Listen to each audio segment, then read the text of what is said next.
turn on, tune in, drop out. Well, I feel very fine. And I see flashes of color. There's violet, and yellow. I see a lot of violet and yellow. Everything is in color, and I can feel the air. I can see it. I can see all the molecules. Sveiki, gerbėjai atvykę į Eko Spektrą. Šiandien esame nuostabioje garso architektūros studijoje su gerbiamu Andriu Kaukliu. Ir šiandien aš tiek turiu klausimų, kad nežinau, nuo ko pradėti. Ir tiesiog reikia atskleisti šitą lobyną, kuriame esame ir kuriame yra Andrius. Ir kaip tik kalbėjome su Andrium apie šitą paskutinį jo išstojimą. Koks paskutinis laifas buvo, Andriu? Katedros aikštėje. Katedros aikštėje, ne? Kokie įspūdžiai? Nu, įspūdžiai... Nežinau, tarsi formatas yra gana naujas, tikrai, kad mūsų kūrinius atlikti simfoninės, tai pirmą kartą. Ar tai buvo pirmas kartas? Pirmą kartą, vienas simfoninis ir 3 chorai. Nu, taip. Wow, 3 chorai tai jau yra turbūt apie 100 žmonių? Nu, ten visas antras aukštas buvo. Taip, mačiau. Spūdingas troleibusas, jo. Kiek laiko užtruko pasiruošti su aranžuotėm? Visi perkeltą iš elektroninės jūsų erdvės į... Aranžuotės darė Jievaras, tai... Okay. Tai kiek viskas... užtruko? Nežinau, kiek jam užtruko. Jievaras greit užtrunka. Greit daro, jo, bet ta prasme viskas buvo... Aš paskiau dariau elektroninės aranžuotės, ten tvarkiau viską, kas buvo, stačiau į skambesį ir ką daugiausiai padariau, tai iš savęs išėmiau visą elektroniką, praktiškai išėmiau, tai palikau tik tai ritmą, beatą ir toliau palikau visą orkestrą, nes ten ir chorai, ten tiek viską darė, ir kanklės, birbynės, dar buvo, ir Lietuvos ansamblis buvo, tai buvo simfoninis ir Lietuvos ansamblis, nu tai iš principo čia. Šiaip labai įdomus konceptas, elektronika ir tas live performances ir kaip sakai, kokia to minties eiga yra, kaip žinai, kad gros pilnas orkestras, gros Lietuvos ansamblis ir tu turi savo elektroninį kompozicijoje, aišku, tie visi ritminiai elementai, plus sintezatoriai. Kaip nusprendi, ką išimti, ką palikti? Nu kaip, pasiklausai, pasižiūri, kad vienas kitam nemaišytų ir kadangi jau turi kitą pasiūlymą, ta prasme, kitokį išpildymą, atlikimą, ta prasme, instrumentus kitus, tai nėra prasmės man juos užgožinėti sintezatoriais, aš kaip tik džiaugiausi, kad kuo daugiau, ta prasme, pamatyti savo kūrinį kitame formate yra tikrai didžiulis gėris, džiaugsmas. Įsirašėt koncertą? Jo, LRT įrašytas. Mediatekui visą laiką yra. Bet šiaip susivedimui ar ten vinilovui netgi kokiam leidybai? Nebespėjom. Ta prasme, ant tiek multitreko man net pritrūko kanalų. Iš tikrųjų, kiek kanalų, tokiam didžiuliam projekte, kiek gaunus kanalų? Galų gale iš tikrųjų pritrūkom. Ta prasme, kad kiek aš buvau rezervavęs, aš paskui viską iš principo išėjau iš stereo į kimono. Ok, kaip įdomu. Ir vis tiek pritrūkom. Teko paaukoti kai kurias partijas. Dar labiau. Nu tai okei, tai kalbant apie partijų aukojimą, dabar dirbi prie paskutinio jūsų, kaip suprantu, kompiliacijos. Ar tai yra iš viso didžiulis... Tai yra albumas, kuriame yra labai daug citatų. Ta prasme, ten iš principo yra kitų kūrinių citatos. Tai yra ne coveriai, tai yra tiek ir ne reworkas. Ta prasme, mes sukuriam savo versiją, kuriam savo kūrinius, kuriame panaudojam vokalus, tekstus, instrumentalus, akademinės muzikos. Ta prasme, mes cituojame kūrinius ir nebandome tiesiog... Kaip labai įdomiai pasakyti citavimas, gal lietuviškai samplinimui nėra tikmens, gal tikrai būtų gerai citavimas, tipo samplinimas ar citavimas, gal ne? Samplas, matai, yra kažkiek tai jisai yra mechaninis įrašas. Aha. Mechaninis įrašas, jis susideda, samplas susideda iš intelektualinės dalies ir įrašo. Taip. Tai jeigu pavyzdžiui, nenaudoji mechaninio įrašo, tai naudoji tik tai tekstą ir natas. Tai gaunasi aranžavimas kažkoks. Nu tai gaunasi citata. Citata aranžuota, o jeigu mechaninį įrašą naudoji, tai jau tada samplinimas oldschoolinis. Jo, mechaninis yra iš viso, taip tokia iškarpa, kaip čia turėtų būti tokia aplikacija. Jo. Iš principo. Geras, tai kūrinio. Man labai įdomu, žinai, Andriau, išklausyti tavo šiek tiek grįžkime atgal į 90-us gal. Ir kaip prasidėjo iš viso? Nuo ko prasidėjo to muzikos kelias? Kaip pasukai muzikai ir kas buvo, nežinau, tavo pirmas kompiuteris, instrumentas, koks galų gale pirmas mikrofonas tavo buvo? Oi, mikrofoną teisydai, kažkaip ne mano žaidimo aikštelė, bet mano muzikos kelias prasidėjo nuo darželio, nuo 2 gaidelių. Atėjo, sako, paplok, padainuok, nieko nesupranti. Bet jau žinai, ar į ritmą ploja, ar ne? Aš tai nieko nežinau, ten instinktyviai, ten tokiam amžiui, kur ten nieko nesupranti, ten dar viskas sukasi taip ratais, tai aš atsimenu, kad darželio pabaigai. Dvariono pradinės klasės, kažkokie egzaminai vėl atėjo paplok, nieko ten nesupranti, kad ten bandytum logiškai, ką nors ten. Okay. Aš atsimenu, kad aš nieko nemaščiau, tada paplok, ta. Tai skamba, kad pas tave buvo ta muzika instinktyviai, ne? Kaip ir sakai, logikos nebuvo, bet aš jos nesimokinau, aš visada ploju ritmą. Aš dvarionkai irgi stengiausi, kažkaip bandydavau vis namuose likti, pakonstruoti, ką nors, kas būdavo mano didžiausia aistra. Bet tekdavo į muzikos mokyklą ir paskui vis tiek tie egzaminai visi tarpiniai, vis tiek aš kažkaip nepavykdavo man iškristi iš tos mokyklos. Slyzdavau, ten matydavau apsiverkusius, ten mažiukus eidavau. Nieko, aš nesupratau iš principo. Dainuodavau, solfedžio nesiruošdavau ten. Ne, skamba, kai šitą klausai žmogaus, kuriam labai lengva viską daryti ir šitą... Kur, sako, paprašai padainuot, paprašai pagrot, paprašai išspręsti, ten, nežinau, fizikos uždavinius išsprendžiu. Tipo, problemų nėra. Jo, aš tik tai, kai susirašiau, aš nedabaigiau dvarionkės, ten, man atrodo, liko man 4 metų. Ir tuo momentu, kai aš nusprendžiau, dabar susijimsiu kažkaip išmokti, nes mane išmetinėjo dėl muzikos istorijos. Ok, o kas su muzikos istorija? Muzikos istorija, nežinau, kažkaip aš gal nedalankiau, tenai toksai buvo ir buvo direktoriaus pavaduotojas, kažkaip man ten griežtai. Ir tada nutariau, išmokau iš visas temas. Ir vieno puslapio nebuvo knygoje, buvo išplėštas, buvo chuliganai, kažkokie pasiėmė, Bacho nebuvo. Ok, didžiausia muzika. Tai spėjau. Vakarų istorija. Spėjau, ką aš ištraukiau, kokį bilietą, kokią temą pagroti. Pasisekė. Tai Bachą ir ištraukiau, tai aš jau tos temos ir nemokėjau, aš visas išmokau išskyrus Bachą. Ok, koks dabar tavo santykis su Bachu? Man jis labai patiko, man visą laiką labai patiko, man dar kai Katkus vyresnysis, žiūrėjau labai puikią laidą, išaiškino Bacho tiek mąstymą tokį, tiek požiūrį, kaip žiūrėti į jo kūrinius, tą visą muzikinę mechaniką, aš labai džiaugiuosi. Ta prasme, jis man visą laiką patiko šiaip. Geras senis buvo. Aфиgenas senis, kuris realiai pastatė muziką, ant kurios dabar... O svarbiausia, kad kol jisai gyveno, jo sūnus dirbo tokius darbus, kaip maždaug dabar būtų reklamos gamyba ir uždirbinėjo beprotiškus gerus pinigus. Ta prasme, tėvas gyveno... Ten istorija nereali, ten visa ta Bachų dinastija yra žiauriai didelė ir iš tikrųjų Bachų ta dinastija buvo paėmus šiek tiek gal tą pusę nuo tų kopijavimo ir tą leidybos. Kai tėvas tiek daug daro, tai kažkas turi leisti ir pardavinėti. Bet ne jį tik tai leido, jie ten kažkaip, tokio lygio kaip, kažkaip traleliuškiam užsiminėdavo ir išstojo. Popsą. Popsą. O gerai, Andriau, koks tavo santykis su popsu? Matai, kadangi aš mokinausi muzikos istorijos dar pas Dovydą Blušteiną ir jis man labai puikus žmogus, draugas, puikiai išaiškino, kas yra terminas pop. Pop yra popular music, tai apie ką mes šnekam. Dar kitas dalykas, kaip Katkus vyresnysis irgi naudoja šitą, yra akademinė muzika ir liaudės muzika. Tai liaudės muzika kaip ir yra pop. Nes populiarioji muzika, kurią klausė visi liaudės, tai gal taip. Aš tai, ta prasme, man kūriniai yra geri kūriniai ir man neįdomus kūriniai, aš taip juos klasifikuočiau.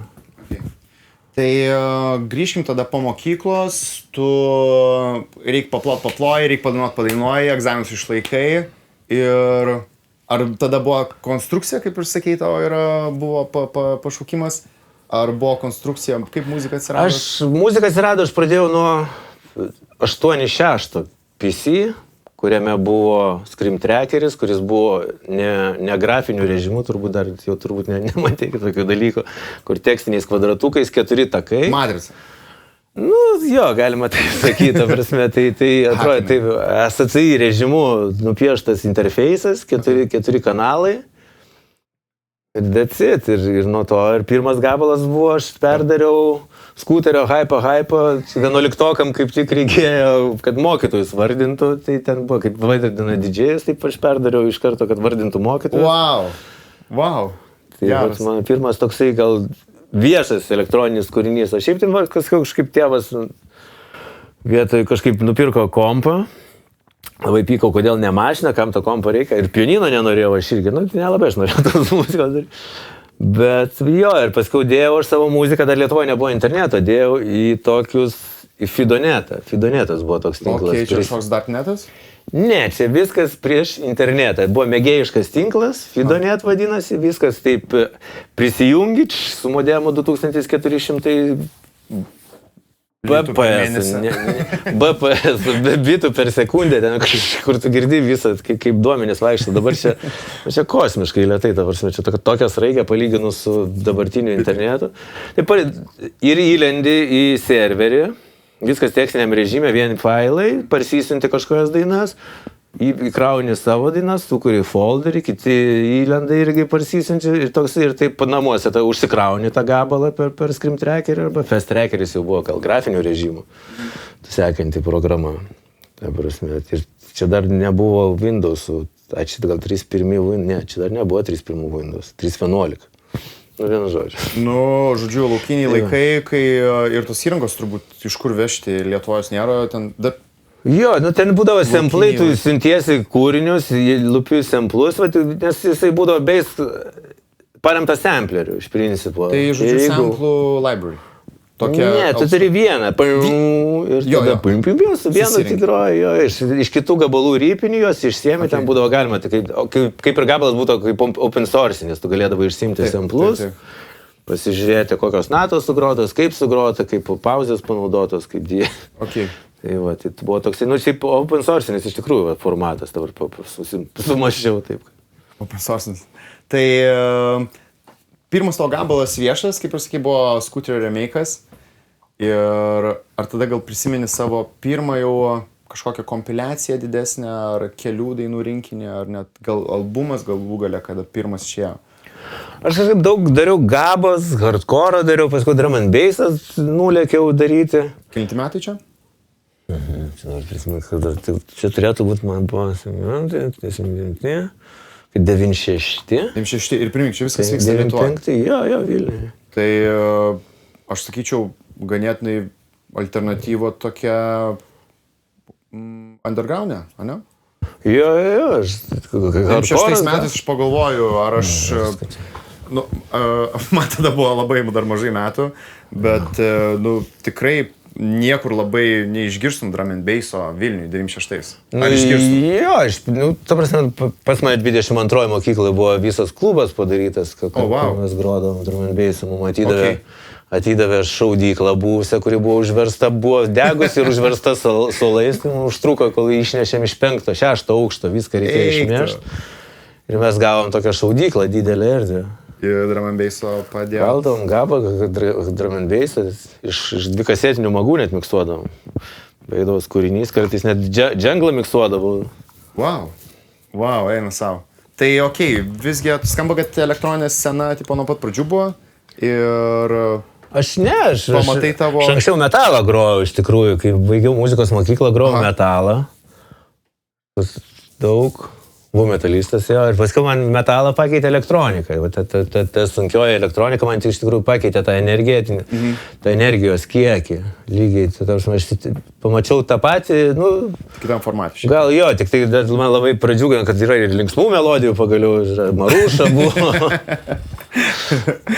Galima būti sunkiam ir linksmam.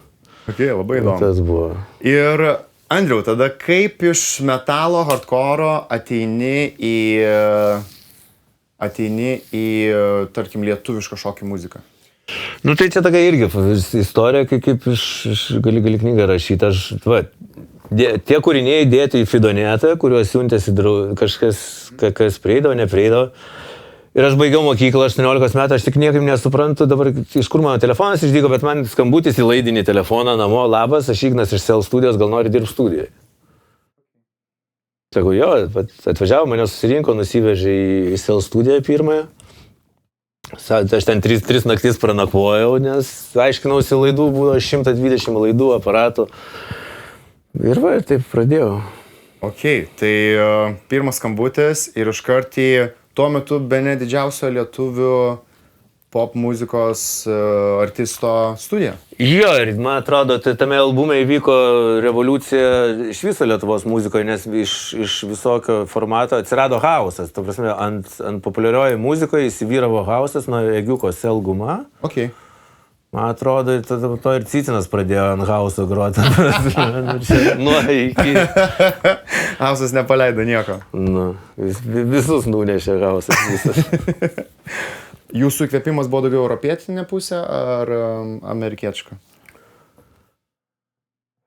Nu, šiaip tai tai mūsų draugas Šapauskas atnešdavo daug, atsirasdavo, vokiečiai, Matas tada dirbo iš Eksemų dar pas Egiuką, Drėma buvo, Šapas atnešdavo muzikos, mes ten turėdavom tylą, atvažiuodavo turėdavom daug, turėdavom ir Arban Van Heldeną, turėdavom plokštelės, klausydavom, sukdavom, tiek pat ir super discountus, ten prancūzai, ten dekresi, tiek, ta prasme, būdavo Toteri, jo, amerikietis, nesimenu, te hauso pradininkas vokietis, Terry Francis.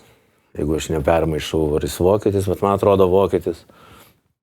Tai vienu žodžiu. Įtakos žodžiu įvairios. Ką galėjai gauti? Mesgi tada net nebuvo, nebuvo tiek medžiagos, tikrai buvo plokštelės, originalūs kompaktai, aš atsimenu dar vaikystėje 60-70 litų. Wow. Jau kompaktą pirkti Art of Noise Drum and Bass. Wow, čia investicija. Čia pusę euros rublių lietuviškas. Buvo daug, ta prasme, atsimenu, turbūt dabar galėtum pasakyti kokią 500 eurų. Wow. Galėtum taip. Investicija. Ten toks. Šio jaunam žmogui. Tai ką prisimeni iš to albumo, kuris, kaip sakai, pakeitė šiek tiek Lietuvos muzikos padangę? Koks tai procesas buvo? Aš buvau T-boy iš principo, toksai, kur berniukas, kuris mokėsi viso, kas studija, nes buvo ir grandai, pažinau su Marium Narbučiu, kuris su manim dar Happy Endless yra. Tai aš viską dariau, laikydavau nuo suvedimo iki kolonėlės laikymo, kad neperstų būdavo, reikėdavo prilaikyti gumą, nes ant viso garso, kai klausai, būdavo, tai mes įtemdavau, stovėdavau, laikydavau ir ta prasme, man tai čia yra natūralus procesas, čia nėra jokio net, aš buvau jauniausias ir daug kas palaikys kolonėlę, tai aišku, bet aš traukdavau ir suvedimą, samplerius visus programuodavau. Okay. Ėmiausi visų darbų, kurie tik tai buvo, kurios galima, man niekas tualeto valyti nereikėdavo, ar padūkų šveisti. Kažkaip, ta prasme, aš darboholikas, studioholikas. Man 3 dienos atostogos ir aš jau YouTube tutorial atsivertę žiūriu, kas čia nauja išėjo.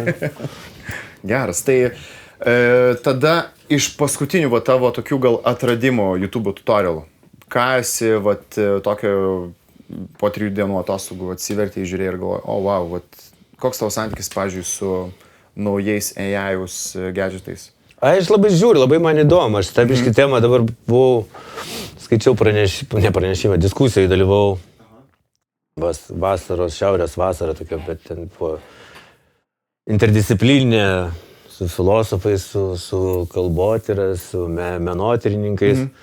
Tokia, jau papuoliau į tokį rimtą ratą. Tai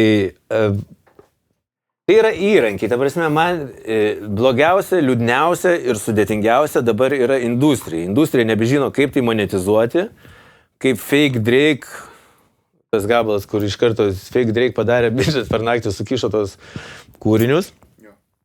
Išspjovė gabalą ir jisai milijonas surinko labai greitai ir tada Universalas už galvos užblokavo kūrinį ir tada prasideda klausimai, nes tai neturi įstatyminės bazės, tai neturi ekonominės jokios logikos, kaip gauti pelną. Vien žodžiu, čia industrija dabar baigia nusilaužti galvą ir suka, kaip tai monetizuoja.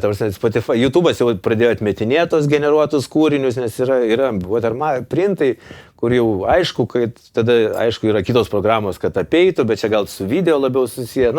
aš kiek su garsu žaidžiau, nu, tai ten yra tragedija. Tai, prasme, čia yra dar žemesnis lygis negu vidutinybė. Ta prasme, gal reklamos rinkoje pakišti po dešrelėmis, žvengiau, nu, kalėdinis bandžo, indi su kongos ir visiškai krismas, dadėdik ir viskas. Ir gaunasi, kiš po bet kuriom dešrelėm ir, vat, jaunimas klausykit. Bet tai ar mes nesudarėm su tokia problema, kad tada rinka tiesiog užkišama tuo tokių shoot contenčių ir jinai formuoja vartotoją ir vartotojas tiesiog įsivaizduok, jeigu tu Aš supratau. 5 metus matai tiesiog tokį dalyką ir pažinoja kartą auga ir net nežino, kas yra gera reklama. Tarkim, to pačio, aš pažiūrėjau kažkada, atsidariau YouTube ir Marlboro reklamas pažiūrėjau 80.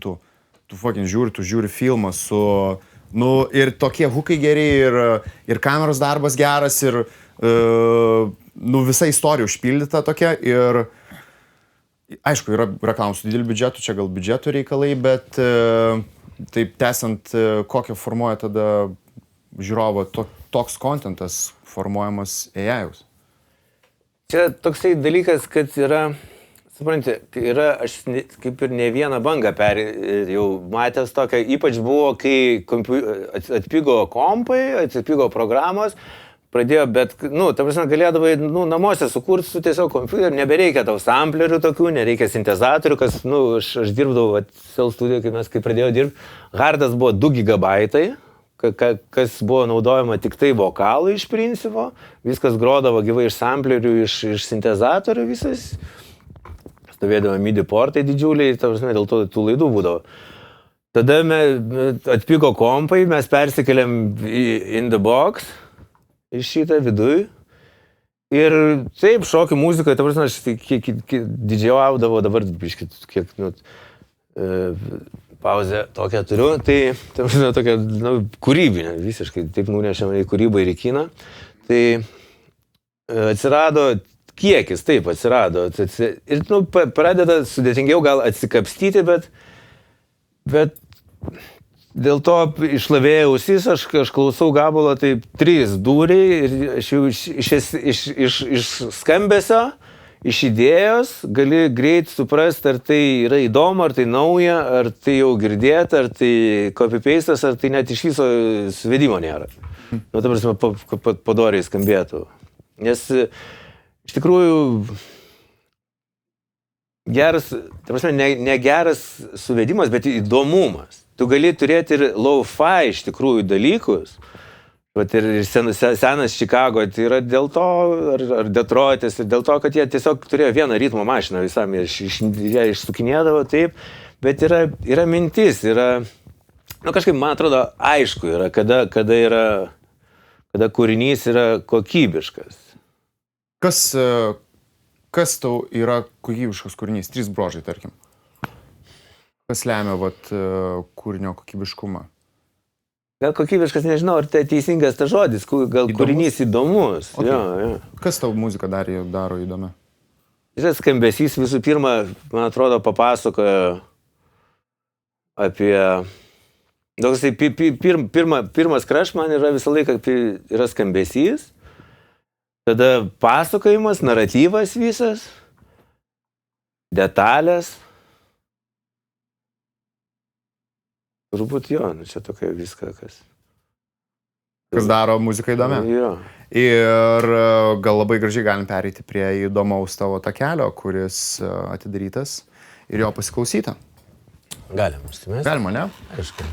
Tai aš tai norėčiau vis tiek dar apie tavo kelią pakalbėti ir tavo tas pirmas į industriją įėjimas buvo su to Cell albumu, kuris nunešė stogą visiems nuo publikos iki Ryčio Cicino. Ir tada sekė Happy Endless, sekė Marijonas Mikutavičius, neklystu, ne? Jo, čia pakeliui buvo, mes Tangomanijos studijoje jau buvom iš Tangomanijos studija? Jo, mes dirbom tada Tangomanijos studiją, Tangomanija, kur buvo... Nu, kas Tangomanija, tai visi žinomės, turbūt. Aš tai nelabai žinau. Na, tai ir buvo Marijonas Mikutavičius, Martynas Starkus ir visa chebra, ten Samas. Ok. Ir buvo įrašų studija Tangomanija. Ir ten buvo, kas buvo tam įrašų studija? Ten dirbom mes. Mes buvom, jau išėjom iš Egiuto. Bet ką įrašinėjot? Mikutavičius, aišku. Jo. Biksai irgi, ar ne? Biksų dariau, jo, kažkurie dalį, bet ten Biksai, matai, anksčiau jau buvo išsileidę, bet paskiau tokį sintetinį Biksų projektą darėm. Aš kažkada esu grojęs grupėje Biks Krečavau, tai buvo vienas koncertas. Ok. Ir ką nusprendė Hebra, kad netinka šitas... Ne, ten buvo toks vienintelis koncertas Gravity klube. Ok. Tai dėl to buvom biški pritempę prie klubinės. Prie jo klubinio tokio. Geras, wow, kaip įdomu. Nu tai labai įdomu, kaip aš susidūriau su Happy Endless, tai buvo, kad Happy Endless tiesiog elektroninę muziką visada darė ir paskui iš kažkur tai sužinau, kad 3 milijonus Happy Endless padarė ir man toks tipo kažkaip nesueina dalykai ir toks, dabar kai girdžiu to kelią, tai tas kelias visoks buvo, visokio muzono buvo. Jo, ir man atrodo, aš suvedinėjau 3 milijonus, mano pirmas toksai gal buvo žymiausias. Dėl tų laikų aš iš principo suvedimą dariau iš ausies, ta prasme, mane kaip pasodino prie pulto. Taip aš ir dariau suvedimus. Tai Andriau, tavo ausis tai nereali, nes skamba, kaip tuo laiku, man atrodo, Lietuvoje, tai čia nerealus garsas. Ir, tavo garsas suvedimas tikrai, brangus ir prabangus. Ačiū. Ir kai sakai, kad iš kur mokėtės visokių suvedimų ir techninių dalykų ir kas lavino ausį? Nežinau, aš tada suvedinėjau pačių turbūt grubiausių, barbariškiausių būdų, kaip girdi, taip susukiai, užkišinėjai, lipdavo vienas ant kito, aš dar nemokėjau, aš pradėjau mokintis garsų inžinieringą, ta prasme, kad pagrindus gal 2008, 2006, ta prasme, tai buvo po 10 metų darbo studijai. Po 10 metų jau išleistų albumų nemažai. Aš pradėjau mokintis, apie ką yra tikroji fizika ir kaip žmonės lipdo. Nes man biškiai jau pritrūko skambėti taip, kaip mano patinkantis atlikėjai ir aš supratau, kad turiu dar vieną gepą, super, mokinausi, prisipirkau knygų. Ir toliau mokinuosi, nes čia suprasti suvedimą, ta prasme, tai turi iš principo galbūt jausti, žinoti, aš tiesiog jėmų darau tom priemonėm, kas yra po ranka, ką sugalvoju ir viskas, tiesiog darai. Geras, man toks kyla klausimas, kaip sakai, klausėjai atlikėjai, kurie tau patinka ir supratai, kad pritempti tau trūksta iki jų. Artistų gal netlikėjai. Ok, artistų jo. Kas yra tavo, ar turi tokių gabalų, kur, tarkim, pasišviežniaus ir pasileidai, nežinau, netgi monitorius prasipūsti ir pasiklausyti, tavo referencai, kas yra geras suvedimas? Mano šiaip tai etalonas yra, ir visur referencas tai yra Daft Punk Get Lucky. Gabalas, kuris šiaip praktiškai neturėjo papulti į albumą, beje. Jį darė paskutinius. Čia tai tep, biškai. Jo, girdėjau ten per džemą kažkaip įvyko. Per Sound on Sound skaičiau interviu, man atrodo, ne gitaristo, basisto. Nes gitaristas Jonas Rodgers. Tai tas gabalas buvo toksai, kaip ir su daug gabalų, R.E.M. Losing My Religion yra gabalas, kuris neturėjo papulti į albumą. Ar turi kažkokių istorijų, kur tavo albumas neturėjo papulti, tavo gabalas neturėjo papulti į albumą ir ar buvo kažkokia istorija, kur...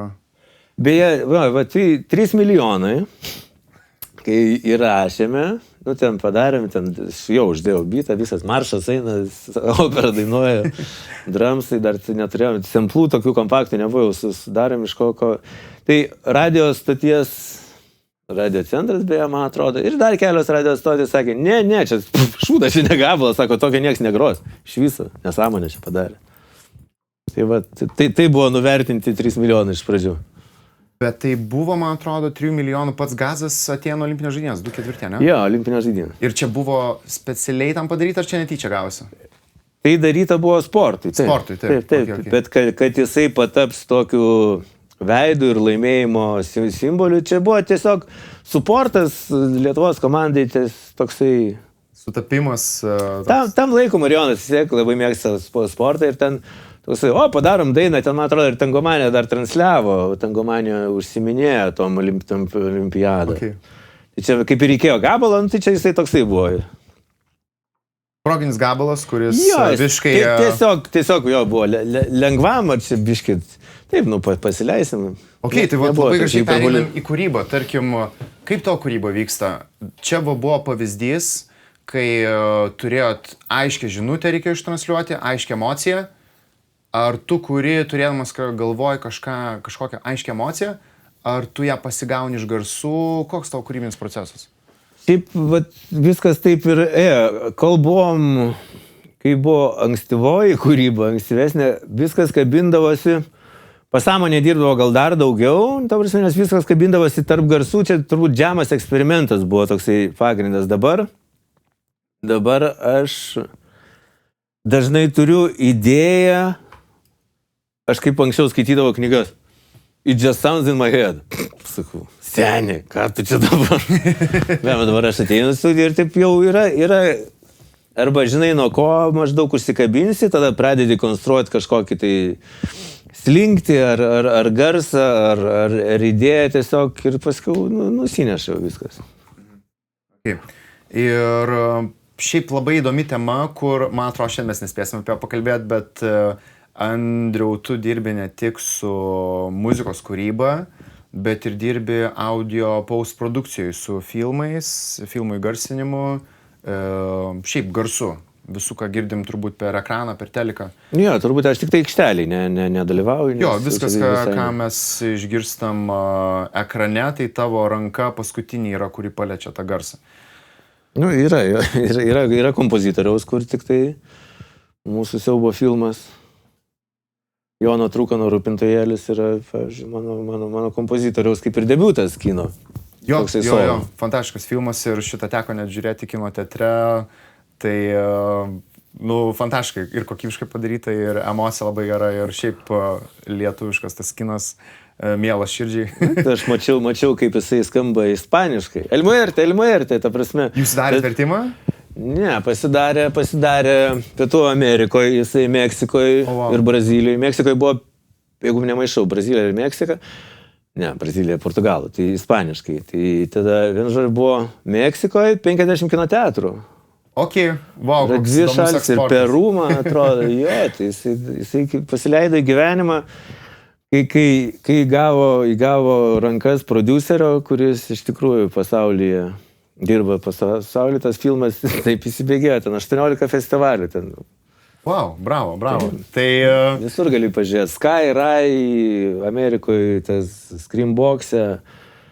Irgi įdomus faktas, kad lietuviškus filmus gal netgi yra tas festivalių, kaip pasakyti, ranas, kur jie prabėga, tai jų nepamatysi publicly, bet šituo atveju Lietuvoje turbūt ir nelabai pamatysi Rūpintojėlio apart užsienio rinkos, kur gali ten išsinuomoti, pažiūrėti kažką. Ne, tai dažnai yra platformai, man atrodo, aš tik tai bijau dabar sumeluoti, kurioje lietuviškoje tikrai turėtų būti. Tai tai kviečiam pažiūrėti Rūpintojėlį, išgirsti Andriaus soundtracką. Aš tada norėčiau dar paklausti tavęs apie vieną mėgstamiausių mano lietuviškos muzikos etapų. Tai yra Happy Endless ir ta Happy Endless MTV laikų. Aha. Kur jūs buvot nunešę Europos stogą su Power Forever ir šiaip visas tas skambesys tais laikais ir netgi šiandien, jis taip šviežiai skamba ir jis yra nesakysiu aš tos frazės apie Lietuvą, bet jis yra aфиgenas. Jis yra skamba aфиgenai ir skamba brangiai ir prabangiai.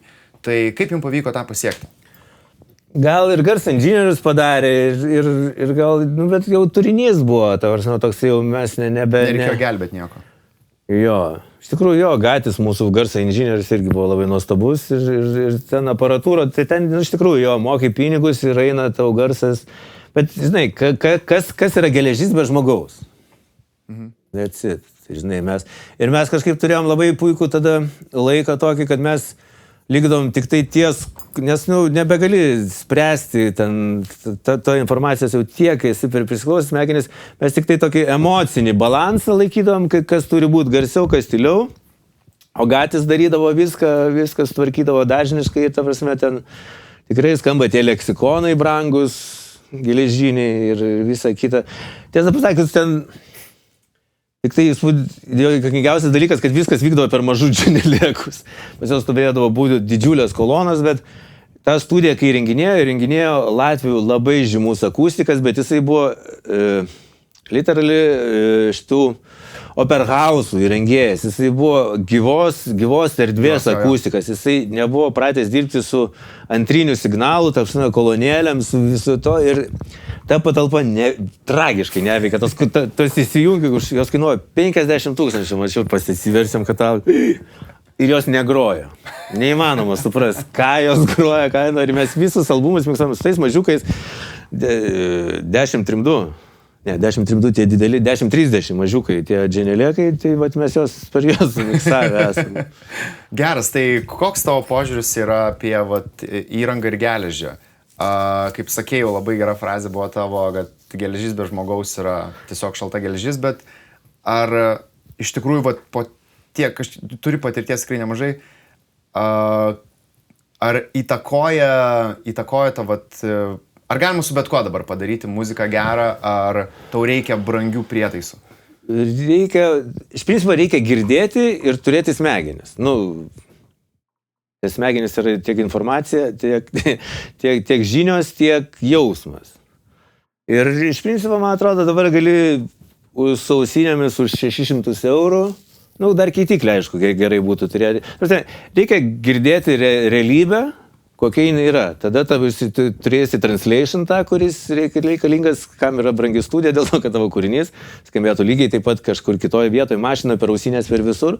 Tai tu turi, jeigu tu neturi vaiduoklių kažkokių garse kambaryje, dėl ko tos brangios studijos statomos, kiek jos kainuoja. Jeigu neturi vaiduoklių, tai tu nupieši teisingas. Čia toksai, žinai, kaip su piešti paveikslą, įsijungus raudoną lempą. Jo. Ir bandyti ir maišyti spalvas tenai visą ir tada paskui pakeisti į normaliai išnešti į saulės šviesą. Tai aš įsivaizduoju, kad ten bus, jeigu neįpratus, ar ten žalioj šviesoje, pavyzdžiui, ta prasme, tu ten matai neteisybę. Kažką bandai įsivaizduoti, kažką kontūrai jo, bet paskui apie spalvas, tai ten turbūt. Žiauriai geras pavyzdys. Šitą naudos. Pavoks. Tai čia ne mano, čia viskas iš knygų.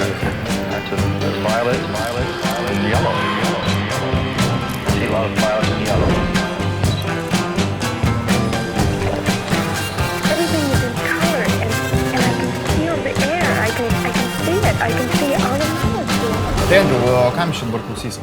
Klausysim iš mūsų praeito albumo, iš Utopijos U-Train gabalą, kuris kažkaip vadinau visą laiką traukinys ir paskui neberandu, aišku, pagal pavadinimus, žinai, kaip būna. Jo.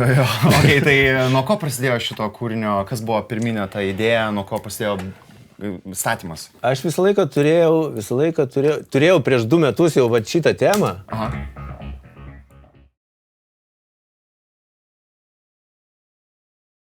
Turėjau šitą temą, kartu, man atrodo, ir su Bytu jau čia buvo.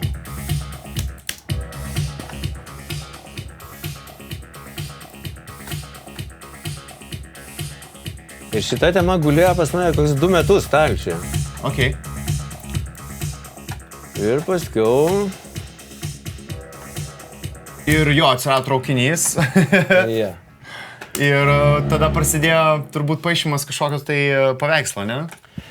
Jo, iš principo tada sugalvojau, kad viskas turėtų būti lyg tai... Sugalvojau, apie ką yra kūrinys. Galvoju, kad panašu man į traukinį. Einam šito keliu, pažaidžiam traukinį. Ir dar prasidėjo knystimasis. Tas raidas yra kaip šlagbaumo. Šlagbaumo, jo, tas užsidarimas.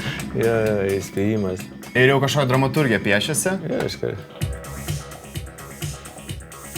Ir traukinys važiuoja.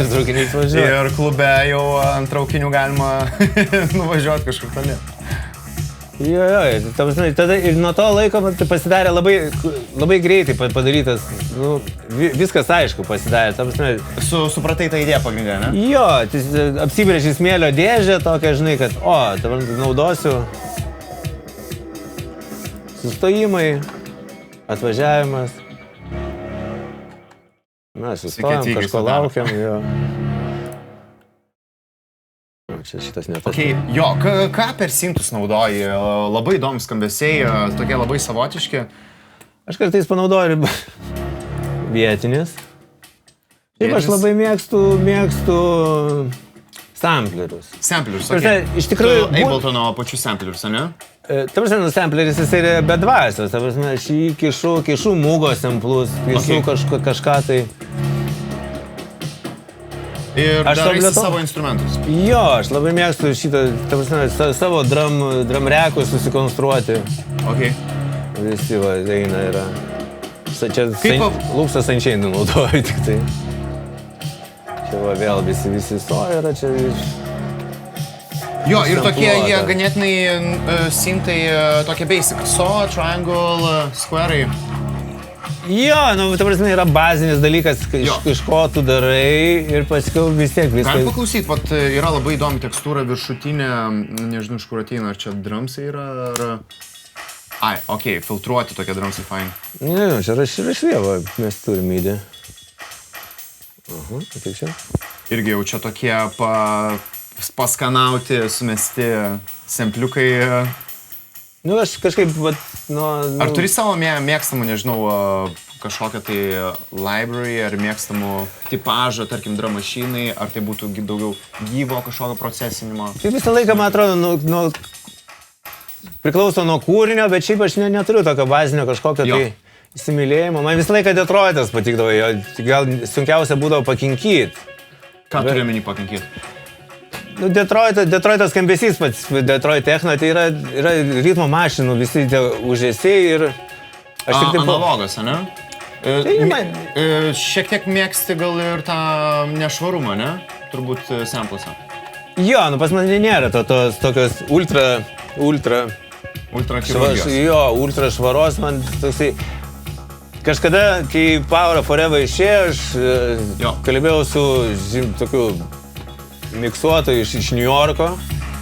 Sako, viskas sako labai gerai, sako, bet pas tave visi elementai yra atplyšę, šiaip iš tikrųjų, sako, bet čia erdvė. Sako, žinai, kaip ir gamtoje viskas yra susiję, viskas yra susiblendinę kažkiek. Tai dabar toksai, žinai, kad nėra atskirties, tai ir mes iš tikrųjų turim užpildyti vis tiek visą dažnuminę visą vazę. Aha. Tai, žinai, tai kiekvienam diapazonė iš principo turi groti kažkas, dėl ko yra simfoninis ir simfoniniai instrumentai. Jie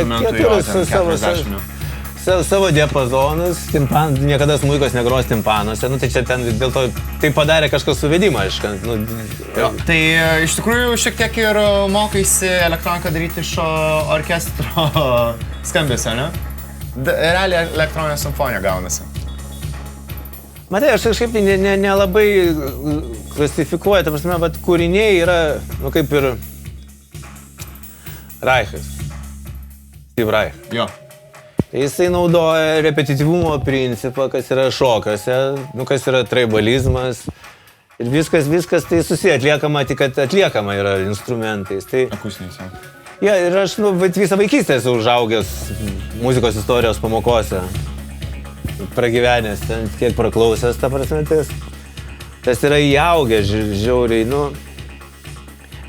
aš visą laiką augau ant Beatlų, grinai, mėgstamiausias Beatlų albumas. Aš neatsiminsiu dabar tie tiksliai, nes aš augau ant 4... Buvo rinkiniai ten tiesa. Ant 4 melodijos plokštelių. Tarybų Sąjungos. Kiti rinkiniai buvo, jo. Jie ten, man atrodo, nesivadino. Jie ten sumesti, man atrodo, pagal laikmetį ten. Kažkaip ten jie ten... Jaunesni, vėlesni. Savaip, kad man... Sgt. Pepper, aišku, ten viskas labai įdomu, bet... Aš dabar labai mėgstu Beach Boys pasiklausyti, Pet Sounds yra... Ultra. Jo, tai neatsimenu, kaip tas pagrindinis brolis išgirdo... Brian Wilson. Šiaip filmas yra labai geras, gal matei? Nemačiau, noriu pasižiūrėti. Ir šiaip Wrecking Crew, jų gal žinai, visi session musicianai, kurie įrašinėjo, Wrecking Crew įrašinėjo ir su Beach Boys, ir su Elvis Presley, ir su šitą Dolly Parton, ir su Frank Sinatra, su visais taip pat. Wrecking Crew, tai tas soundas Beach Boys'ų iš Capitol Records. Šiaip apie pluginus, turbūt žinai, tą UAD yra Capitol Records labai gerų ir chamberis, ir masteringo, tas... Aš UAD nenaudoju kažkaip, aš vienu momentu buvau užsidegęs, bet man taip protingi žmonės, kurie, aišku, sako, žinai, tu būsi, sako, visa ateitis neįtis, anyway. Sako, toj kompai taip greitės, kad, sako, tau yra apsimoka mesti į procesorių kažką. Taip, dabar kas naudo? Šiaip, tas UAD Spark yra, kur native atsisiunčia pluginai ir tau tada, nereikia to Apollo ten ir kažko, žinai, naudoti. Nu, jo. Sparkas toks kaip tipo... Bet jeigu turi šitą dėžę, tai iš viso čia nebereikia galvoti. Man čia yra antras kompas, kuris dar tik tai ruošiasi kitą naują studiją post-production išvažiuoti. Ok. Nice, krauni. Geras, tai ką, davai, labai gražus kūrinys ir ačiū, Andriau, tada už tavo laiką. Ir šiandien kažkiek mes apkalbėjom, bet dar norėčiau tikrai sugrįžti ir pasiklausyti dar ir muzikos ir pasidomėti dar visais reikalais šitais gražiai. Tai manau, visą laiką laukiu. Visą laiką smagu susitikti gykus. Gerai. Tai gerai, ačiū, kad gykinot kartu ir jo, pasimatysim greitai. And I see flashes of colors. That's violet, and yellow.